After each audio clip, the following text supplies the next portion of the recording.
St.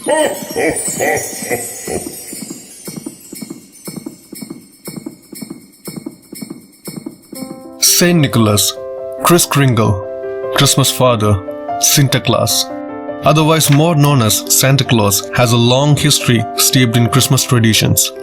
Today he is more known as the Jolly Man in Red, who brings toys to the children on Christmas Eve. But his story stretches all the way back to 3rd century to a monk named St. Nicholas. Born around 280 AD in Petra, a town in modern-day Turkey. He was much admired for his kindness. St. Nicholas became the subject of many legends, said that he gave all his inherited wealth to help poor and sick. One of the best known tale about him is that he saved 3 poor sisters from being sold into slavery and prostitution by their father. St. Nicholas provided them with a dowry so they could be married. He was very religious and devoted his life entirely to Christianity. Over the course of many years, Nicholas's popularity spread and he became known as patron saint of children and sailors. His feast day is celebrated on the anniversary of his death, December 6. He was the most popular saint in Europe that after the Protestant Reformation, when the glorification of the saints began to be discouraged, St. Nicholas maintained a positive reputation. Years later in the 18th century, the Dutch communities transported the feast of St. Nicholas to New Amsterdam, modern-day New York City. The name Santa Claus evolved from St. Nicholas's Dutch nickname, Sinterklaas, a shortened Dutch form of St. Nicholas. They continued to celebrate Nicholas's feast on December 6, but after the widespread Protestant Reformation, St. Nicholas fell out of favor across the Western countries. That was problematic because the Protestants still love their kids, but on December 6, who is going to bring them the gifts? To sort it out, they moved the date from December 6 to December 25th to celebrate it more as a celebration of Jesus' birth than St. Nicholas's feast. And they had to bring back St. Nicholas's figure as a gift distributor, as infant Jesus won't be able to do that. But after this, the portrayal of St. Nicholas took a new turn through the first half of 19th century. Presbyterians, Baptists, Quakers and other Protestants continued to regard December 25th as a day without religious significance, a day for normal business. Industrialists were happy to reduce workers' leisure time and allowed many fewer holidays than existed in Western countries. All of this began to change Christmas's understanding to more of a family time, and since children were emerging, childhood was a thing to parents. But someone had to deliver presents to children at Christmas.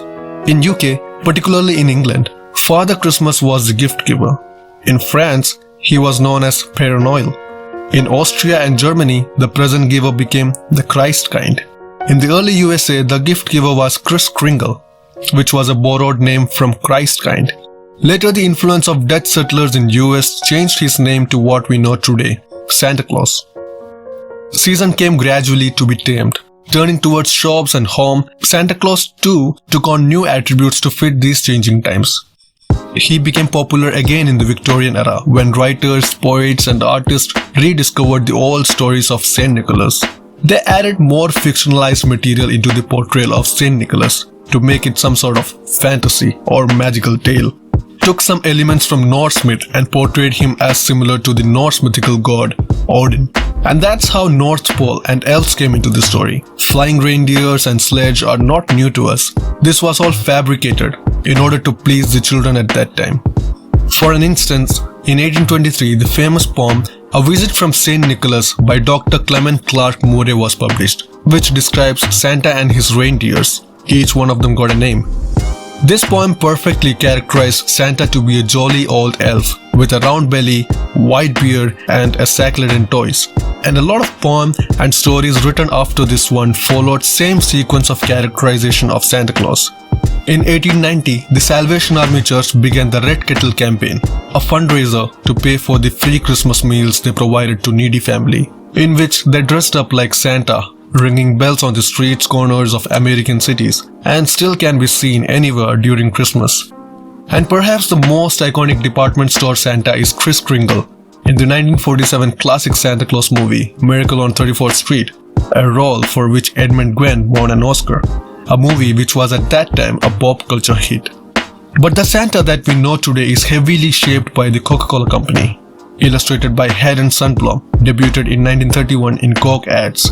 It was inspired by Thomas Nast's Santa Claus from Harper's Weekly magazine in 1862. It was also inspired by Clement Clarke Moore's poem, Visit from St. Nicholas. Santa Claus, a character created by the limelight of festive tradition, is nothing like his actual counterpart St. Nicholas. He was an inspiration to people, a person who dedicated his life to biblical thoughts. For indeed, lover of poor and patron saint of children, he is a model of how Christians are meant to live. Nicholas put Jesus Christ at the center of his life. His ministry, his entire existence was meant for Jesus. Families, schools and churches should teach their children about the Christian faith of true St. Nicholas than the fictionalized version of him. These lies affect our children in many ways. Not only do they learn that, but we even run the risk of pushing them away from our own God.